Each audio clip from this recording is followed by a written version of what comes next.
রাজধানীর ধানমন্ডি 4-এর আল আকসা জামে মসজিদ, নিচে দুটি দোকান। কথা হলো বিসমিল্লা ড্রাই ক্লিনার্সের মালিকের সঙ্গে। জানালেন 2.5 লাখ টাকা অগ্রিম দিয়ে ভাড়া নিয়েছেন, প্রতি মাসে ভাড়া 18,000 টাকা।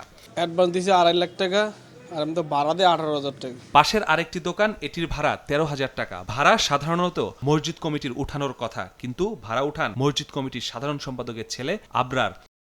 ভাড়া তো আপনার ভাই নয়, বছর খানেক হইতে আবার আরো 1,000 বাড়াইছে, বর্তমানে 13,000। কথা হয় মসজিদের খাদেমের সঙ্গে। জানালেন 8 বছর আগে এই দোকান দুইটি তৈরি করা হয়, তখন থেকে এটির ভাড়া উঠান আবরার। মসজিদের ফান্ডে আসে মাত্র 5,000 টাকা।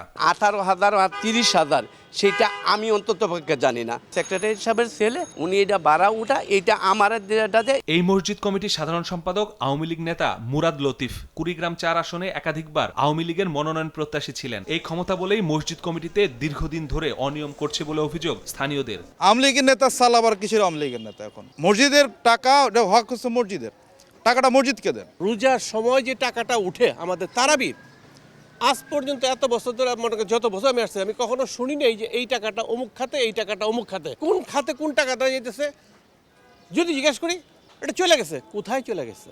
এখানেই শেষ নয়, রয়েছে মসজিদের জায়গা দখলের অভিযোগও। কমিটির ছেলে অবকার যে হোক, টাকা অন্য কেউ খায় মসজিদ বাদে, তাহলে এটা অপরাধ। আমরা সুষ্ঠুভাবে সবকিছু সমাধান চাই আর কি, সুন্দরভাবে মসজিদটা চলুক। এ বিষয়ে কথা হয় মসজিদ কমিটির কেশিয়ারের সঙ্গে। তার দাবি, মসজিদ নির্মাণের সময় সালামি বাবদ 5 লাখ টাকা দিয়েছিলেন মুরাদ লতিফ, সে কারণেই ভাড়া উঠান তারা, যদিও এর কোনো কাগজ দেখাতে পারেননি কেশিয়ার। এটা সালামি দেওয়া হয়েছে, কাগজপত্র আছে আমার কাছে। আপনারা ইয়ে করেন, একটা সবাইকে ডাইকা একটা এটা কি হয় সুষ্ঠু একটা সমাধান হোক। এই মিটিংয়ের অ্যাপ্রুভালের মাধ্যমে যেটা কমিটি অ্যাপ্রুভ করবে, তারপরে হয়তো লিজ দেওয়া যেতে পারে।